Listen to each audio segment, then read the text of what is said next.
ይህ ዕለት የእመቤታችን የቅድስት ድንግል ማርያም አባቷ ቅዱስ ኢያቄም ያረፈበት ዕለት ነው። ይህ ጻድቅ በሦስት ስሞች ይጠራ ነበር።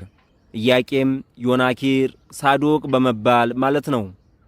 እርሱም ከይሁዳ ነገድ ከዳዊት ዘር ነው። ይህም ያላዛር የኤልዩድ ልጅ ኢያቄም በትውልድ ሐረግ እስከ ሰሎሞንና እስከ ንጉሥ ዳዊት የሚደርስ ነው። ይኸውም በዙፋኑ የሚቀመጥና ለዘላለሙ በእስራኤል ዘሥጋ በእስራኤል ዘነፍስ ነግሶ የሚኖር ከዘሩም ሊሰጠው ጌታ የማለለት ነው።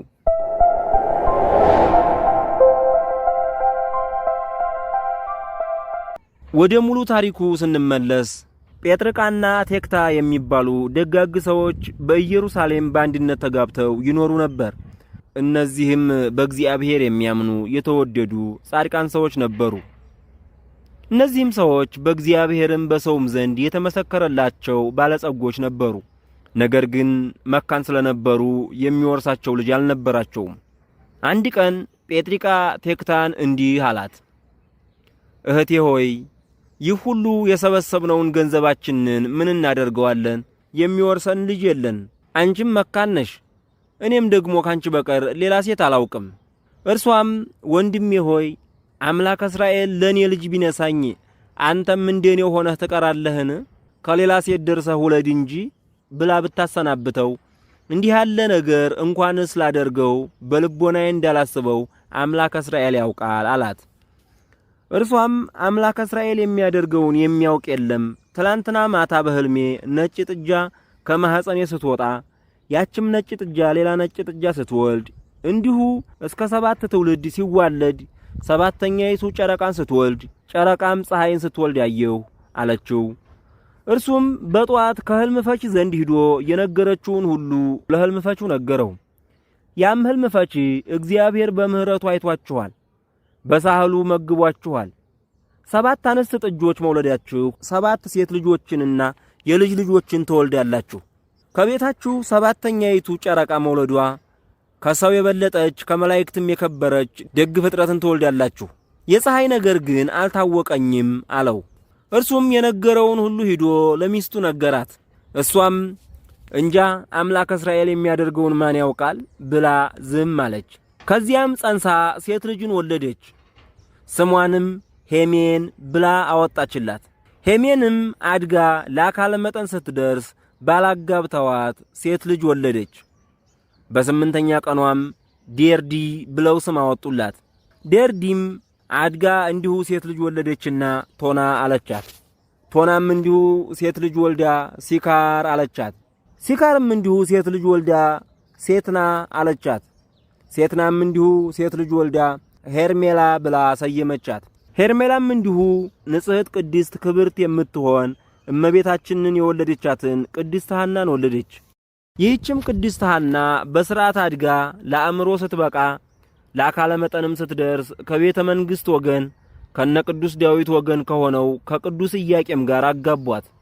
እነዚህም ቅዱሳን ሐናና ኢያቄም ተጋብተው ሲኖሩ ልጅ ሊያገኙ አልቻሉም ነበር።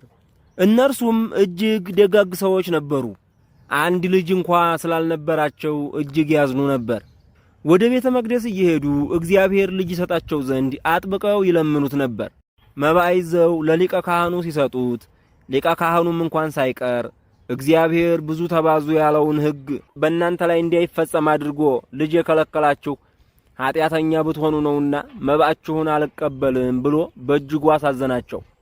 በሊቀ ካህኑ እያዘኑና እየተከዙ ሲመለሱ ከድካማቸው ያርፉ ዘንድ ዛፍ ስር ተቀምጠው ሳለ ርግቦች ጫጩቶቻቸውን ሲያጫውቱ ተመልክተው ለእነዚህ ወፎች እንኳን ልጅን የሰጠህ አምላክ ለእኛስ መች ሆን ልጅ የምትሰጠን ብለው እጅግ አምረው አለቀሱ።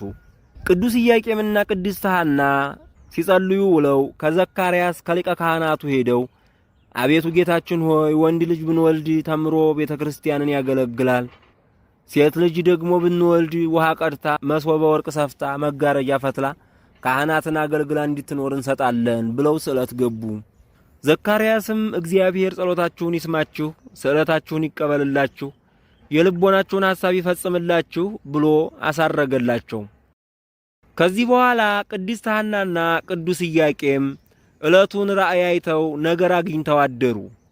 ራእዩም ሰባቱ ሰማያት እንደ መጋረጃ ተገልጠው በላይኛው ሰማይ ነጭ ወፍ ወርዶ በራሴ ላይ ሲቀመጥ አየሁ አላት ቅዱስ ኢያቄም ለሚስቱ። ወፍ የተባለው ጌታችን መድኃኒታችን ኢየሱስ ክርስቶስ ነው። ነጭነቱ ንጽሐ ባህሪው ነው። ከላይኛው ሰማይ ነጭ ወፍ ወርዶ በራሴ ላይ ሲቀመጥ አየሁ ማለቱ የኢያቄምን ወይም የሰውን ባህሪ እንዳደረገው እወቅ ሲል ነው። ሰባቱ ሰማያት የተባሉ የጌታችን ልዩ ልዩ ባህሪ ምልአቱ፣ ስፋቱ፣ ርቀቱ፣ ልዕልናው ናቸው። ቅድስት ሐናም እኔም ደግሞ አየሁ እንጂ አለችው። ምን አየሽ ቢላት ነጭ ርግብ መታ በራሴ ላይ ወርዳ በጆሮዬ ገብታ በማኅፀኔ ስትተኛ አየሁ አለችው። ርግብ የተባለች እመቤታችን ቅድስት ድንግል ማርያም ናት። ነጭነቱ ንጽሕናዋ፣ ቅድስናዋ፣ ድንግልናዋ ነው። ነጭ ርግብ መታ በራሴ ላይ ተቀምጣ ከራሴ ወርዳ በጆሮዬ ገብታ በማኅፀኔ ስትተኛ አየሁ ማለቷ ብስራተ ገብርኤልን በጆሮዋ ሰምታ እመቤታችን ቅድስት ድንግል ማርያም ጌታችንን መጸነሷን ሲናገር ነው። ይህንኑም ራእይ ያዩት ሐምሌ 30 ቀን ነው። እነርሱም እንዲህ ያለ ራእይ ካየን ነገር ካገኘን ብለው ዕለቱን በሩካቤ ሥጋ አልተገናኙም። ይልቁንም ፈቃደ እግዚአብሔር ቢሆን ብለው አዳምንና ሔዋንን ብዙ ተባዙ ምድርንም ምሏት ብሎ ያበሰረ አምላክ ለእኛስ ይልክልን የለምን ብለው ዕለቱን አልጋ ምንጣፍ ለይተው እስከ 7 ቀን ድረስ ለየብቻቸው ሰነበቱ። ነሐሴ በባተ በሰባተኛው ቀን ከሰው የበለጠች ከመላእክት የከበረች ደግ ፍጥረት ትወልዳላችሁና ዛሬ በሩካቤ ሥጋ ተገናኙ ብሏችኋል ጌታ ብሎ መልአኩ ለሐና ነገራት። በፈቃደ እግዚአብሔር ብስራተ መልአክ እመቤታችን እግዝእትነ ማርያም ተጸነሰች። ክብርት እመቤታችን በተጸነሰች ጊዜ ብዙ ተአምራት ተደርጓል። የሐናን ማኅፀን የዳሰሱ ብዙ ዕውራን አይተዋል፣ ድውያን ተፈውሰዋል፣ ሙታንም ተነስተዋል።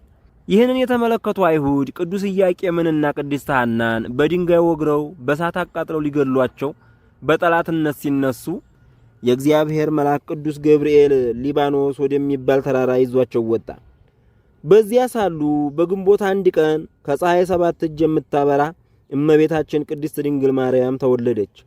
ጠቢቡ ሰሎሞን በመኃልየ መኃልይ ዘሰሎሞን በምዕራፍ 4 ቁጥር 8 ላይ እንደተናገረ ሙሽራዬ ሆይ ከሊባኖስ ነይ፣ ከአንበሶች ጉድጓድ ከነብሮች ተራራ ተመልከች እንዳለ ይህ ትንቢት ተፈጸመ። በተወለደች በ8ኛ ቀንም ስሟን ማርያም ብለው አወጡላት። እግዚአብሔርም በእመቤታችን በቅድስት ድንግል ማርያም መወለድ ኢያቄምን ደስ ባሰኘው ጊዜ በልቡናው ደስ ብሎት መሥዋዕቱን አቀረበ።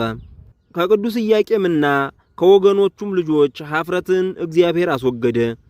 አምላክን የወለደች እመቤታችን ቅድስት ድንግል ማርያምን ጡት ካስተዋት በኋላ ለእግዚአብሔር እንደተሳሉ ተሸክመው ወደ ቤተ እግዚአብሔር ወስደው አስገቧት። ጻድቅ ኢያቄም ጥቂት ዘመን ኑሮ በሰላም አረፈ። የከበረች በረከቱ ከሁላችን ከሕዝበ ክርስቲያን ጋር ትሁን ለዘላለሙ አሜን።